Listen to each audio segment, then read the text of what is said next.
Welcome to Saturday's Daily News Report. As always, all the injuries are updated in the app. It's a free app. Just search for the app. Get your free stock photo of the day. Enter your email address. We won't spam you. And if you click the link at the bottom of the page, you can also subscribe to the channel for updates like this one. Colts Anthony Richardson could return as soon as Saturday. Indianapolis Colts quarterback Anthony Richardson Sr. could return to practice as soon as Saturday after dislocating his right pinkie in Thursday night's preseason opener, sources told ESPN. Richardson was sacked forcefully by an unblocked Baltimore Ravens linebacker, David Ojabo, in the first quarter, leaving the smallest finger on his throwing hand bent at an outward angle. He ran off the field. Members of the team's medical staff quickly popped the joint back into place, and Richardson began testing his ability to grip a football in hopes of returning to the game. He resumed throwing light passes on the sideline. But by then, coach Shane Steichen had made the decision to rule him out of the game, with veteran Daniel Jones finishing the first half before yielding to rookie Riley Leonard in the second half. Editors picks Richardson dislocates pinkie on big sack, exits 9 hours Stephen Holder and FL Preseason Week 1 takeaways, Seahawks Milroe flashes potential. Ravens Wester dazzles in debut 8H and FL Nation Richardson underwent X-rays at halftime, which were negative, sources said. Colts players have a scheduled day off Friday, but return to training camp in Westfield, Indiana, on Saturday. If Richardson can throw the ball effectively, he is likely to be on the field. After the game, Richardson said the finger was tender, adding, "It'll be a little bit more so in the morning. But I'll be good." Less clear is how the Colts will handle their quarterback situation moving forward. They have divided starting reps mostly equally between Richardson and Jones, and Steichen had planned to give Richardson extensive playing time in the preseason opener, with Jones slated to see expanded playing time next week. But after Jones came off the bench to play the final 23 minutes of the first half Thursday, that plan went out the window.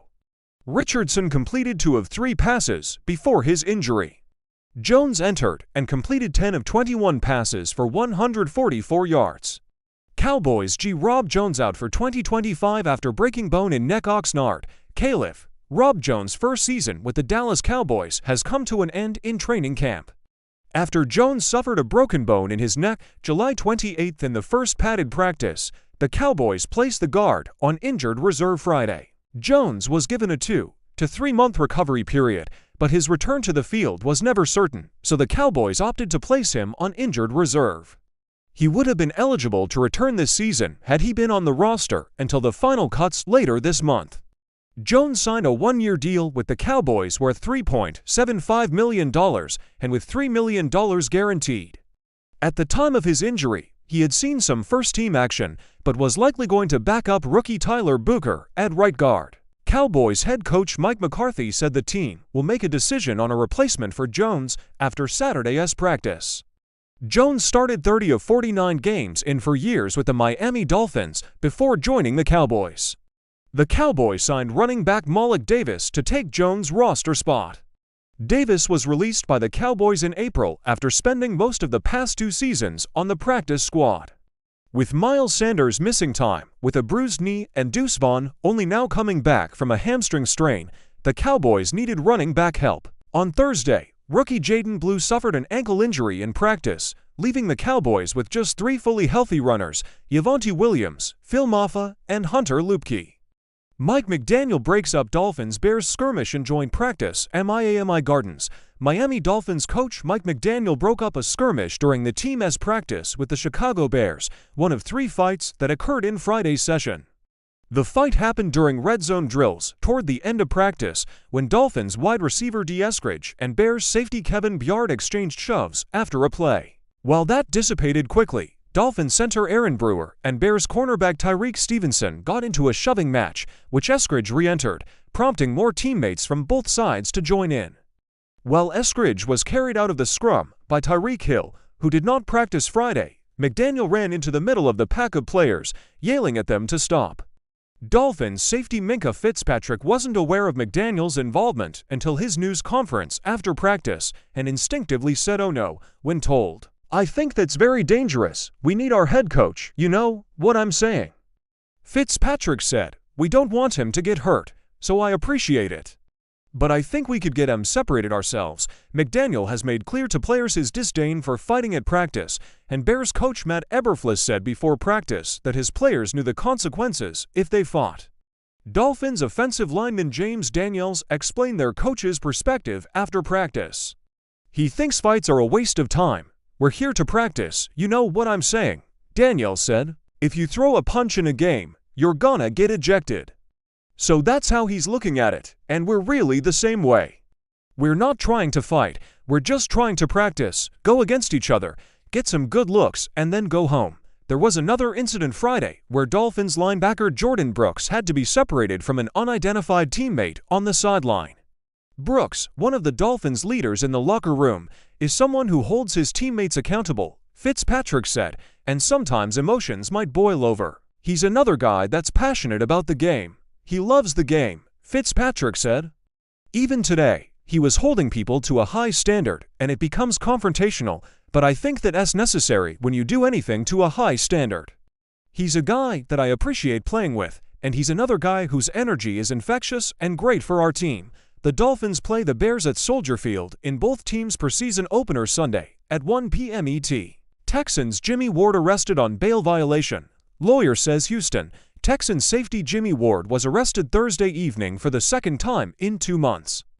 According to the Montgomery County, Texas jail website, Ward was arrested on a warrant related to a felony offense. No bail was listed, and Ward was released by court order Friday. Ward's lawyer, Steve Jackson, told KPRC2, Houston's NBC affiliate, that Ward was arrested because he tested positive for alcohol in violation of his previous release and that, as a result, he had to spend the night in jail. Jackson told the television station that Ward was not facing any new allegations and that Ward was not aware he could not drink alcohol. The Texans declined to comment. Ward was first arrested June 12 at his home in Magnolia, Texas, on a felony charge of assaulting a family house member, impeding breath circulation. A woman called authorities and said Ward assaulted, strangled, and threatened her. An emergency protective order was filed at the woman's request. Ward was released after posting $30,000 bail. Ward's lawyer told KPRC2 that the case would go to a grand jury August 31st and that Ward would be vindicated.